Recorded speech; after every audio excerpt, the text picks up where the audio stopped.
Hello everyone, সবাই কেমন আছো? আশা করি সবাই খুব ভালো আছো। আজ প্রায় 10 দিন পর একটা ব্লগ নিয়ে তোমাদের কাছে আমি চলে এলাম। আর এই ব্লগটা না, আমরা একটা মেলায় গেছিলাম, তো তারই কিছু ছবি তুলে রেখেছিলাম, সেটাই শেয়ার করছি। এটা একটি জায়গায় 14 মাদল হচ্ছিল, তো সেটা দেখো এত সুন্দর লাগছে দেখতে। প্রায় এখন রাত 10:30। এই 10:30 মেলা পুরো রমরমে, মানে ভর্তি লোকজন, শুধু এই হরিনাম দেখছে সবাই। আর এরা নেচে গিয়ে এত সুন্দর, মানে মানে এদের উপস্থাপনাটা খুব সুন্দর লাগছে দেখে, চোখই সরানো যাচ্ছে না। আর ওখানে যে মানে কতক্ষণ তুমি দাঁড়িয়ে থাকবে সেটাও তুমি কাউন্ট করতে পারবে না, মানে সময়টা হিসেব করতে পারবে না, বুঝতেই পারবে না কতক্ষণ তুমি দাঁড়িয়ে আছো। এখানে দুটো দলই হয়েছিল, এখানে একটা দল আর একটা দল একটু পরেই আসবে নাম সংকীর্তন করতে।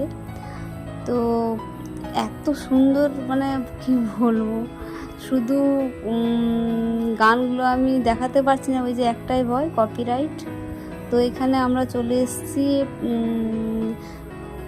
গৌর নিতাইকে প্রণাম করতে, আর আমার সোনা এখানে প্রণাম করছে। এই যে বলছিলাম না দুটো দল, এক দল তখন দেখাচ্ছিলাম, আর একটা দল দেখো এখন। এত সুন্দর লাগছে এদের, মানে ভয়েস, এদের নাম গান এত সুন্দর লাগছে যে এখান থেকে যেতে ইচ্ছে করবে না। এখানে প্রতি বছরই এই মেলাটা হয়, এই সময় এই মেলাটা প্রতি বছরই হয়। দুটো দল, ওরা কিছুক্ষণ করে আর এই দলটা কিছুক্ষণ করে, মানে আমি দাঁড়িয়ে দাঁড়িয়ে দেখছি, আর এদের নাচ গান দেখে আমাকে নিজেই নাচতে ইচ্ছে করছে।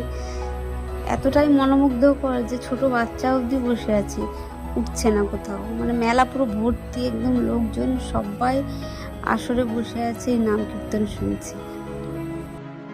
তো এবার এখানে দাঁড়িয়ে থাকলে মেলা দেখা হবে না, আর যাই মেলা দেখতে। যেখানে প্রণাম করছিলাম আমরা, সেটা ছিল পুরনো মন্দির, এটা নতুন মন্দির হচ্ছে। তবে এই মন্দিরটি প্রায় 4-5 বছর ধরে হচ্ছে, না এখনো অবধি শেষ হয়নি। এত উঁচু হয়েছে মন্দিরটা, আর অসম্ভব সুন্দর ডিজাইনও করছে, ভীষণ উঁচু করেছে মন্দিরটা। এই যে তার কিছুই কমপ্লিট হয়নি, প্রায় 3-4 বছর ধরে এরকমই টুকটুক টুকটুক করে কাজ হচ্ছে, হয়তো আরও 3-4 বছরই সময় লাগবে। গৌরনিতাই এখানেই চলে আসবেন, ওই পুরনো মন্দির আর থাকবে না, এটা কমপ্লিট হলে এখানেই চলে আসবেন। মন্দিরটা দেখো ভালোই করছে, বাট তাড়াতাড়ি হয়ে গেলে ভালো হতো, কিন্তু তাড়াতাড়ি তো আর হচ্ছে না। ছেলেটা মেলায় এটা ওটা খাচ্ছে, তাই ওর বাবা জলের বোতল নিয়ে ওর পেছনে পেছনে ঘুরে বেড়াচ্ছে। সবাই এখানে সিঁড়িতে বসে গেছে, আর বসে বসে সবাই নাম সংকীর্তন শুনছে। মেলার এই দিকটা ফাঁকা বলে, এই দিকটা ওই নাগরদোলা বসে আছে, তাই ফাঁকা, ওই দিকটাই মেলা বসেছে, ওই দিকটায় হরিনাম সংকীর্তন হচ্ছে, মেলা টেলা সব দোকানপাট ওই দিকে, আর এইদিকে পুরো ফাঁকা, তাই লোকজন কিছু এইদিকে বসে বসেই নাম সংকীর্তন শুনছে। যেহেতু মন্দিরটা কমপ্লিট হয়নি, তাই বোধহয় লাইট ফাইট ভালো লাগায়নি, তবে যেটুকু বোঝা যাচ্ছে এই মন্দিরের ডিজাইনগুলো খুব সুন্দর করেছে, ফুলগুলোর ডিজাইনও দারুণ করেছে। লাইট থাকলে আরও বেশ ভালো বোঝা যেত। আর যেটা মেলায় একটা জিনিস দেখলাম, সেটা খুব আমাকে ইন্টারেস্ট লেগেছে।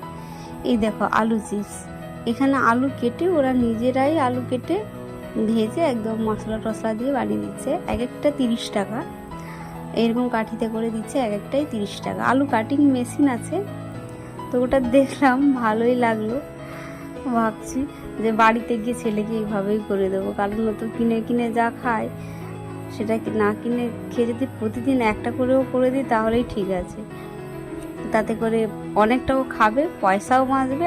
এটি খেতেও ভারী সুন্দর হয়েছে, ওর যে ক্রিম ট্রিম দিয়েছে বা বিভিন্ন ধরনের মশলা দিয়েছে, ওতেই ওর টেস্টটা বাড়িয়ে দিয়েছে, খুব ভালো হয়েছে। তো বাড়ি গিয়ে অবশ্যই চেষ্টা করব। তার কাছ থেকে আমি ছাড়িয়ে একটা খাচ্ছি, আমি দেখি দাঁড়াতে আমি একটা খাই, কীরকম টেস্ট হয়েছে দেখি, তাহলে বাড়ি গিয়ে তোর জন্যই করে দেবো। এই দেখো এটাই নতুন মন্দিরটা হচ্ছে, খুব ভালোই লাগছে দেখতে, মেলাটা একদম ভর্তি পুরো লোকজনে। তবে এখন আর কি করা যাবে, বাড়িতে ফিরতেই হবে। আর বাড়ি ফেরার মানে গেটে, মেলার যে গেটটা করেছে সেটাও ভালো, বেশ বুদ্ধদেব আছেন আর ফোয়ারা করেছে, তো এখানে ওর বাবা ছেলের মিলে কিছু ছবি। আর এখানে দেখো বহু নেতার একটা ছবি আছে, ওই যে এই পাশে, যেখানে কেউ পারলে ছবি তুলে। আর মেলার ঠিক বেরোবার মুখে একটা দেখলাম যে গোপাল বসে আছে, ঠিক আমার বাড়ির যে যেমন গোপাল ঠিক এমনই বসে আছেন।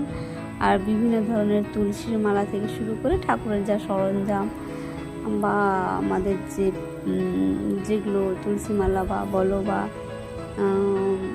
মালাদের জপ করা হয় সেগুলো, অন্যান্য সব আংটি টাংটি এগুলো সমস্ত কিছু আছে। আর কিছু ঠাকুরের সরঞ্জাম আছে, ঠাকুরের কিছু ছবি, আর একদম ছোট্ট ছোট্ট করে গীতা এখানে দেওয়া আছে। তবে নেওয়ার ইচ্ছা ছিল, কিন্তু ওর বাবা বললো কি নিয়ে, এই ছোটো গীতা তো অতটা বোঝা যাবে না পড়ে, তো তাই নিলাম না নিজে।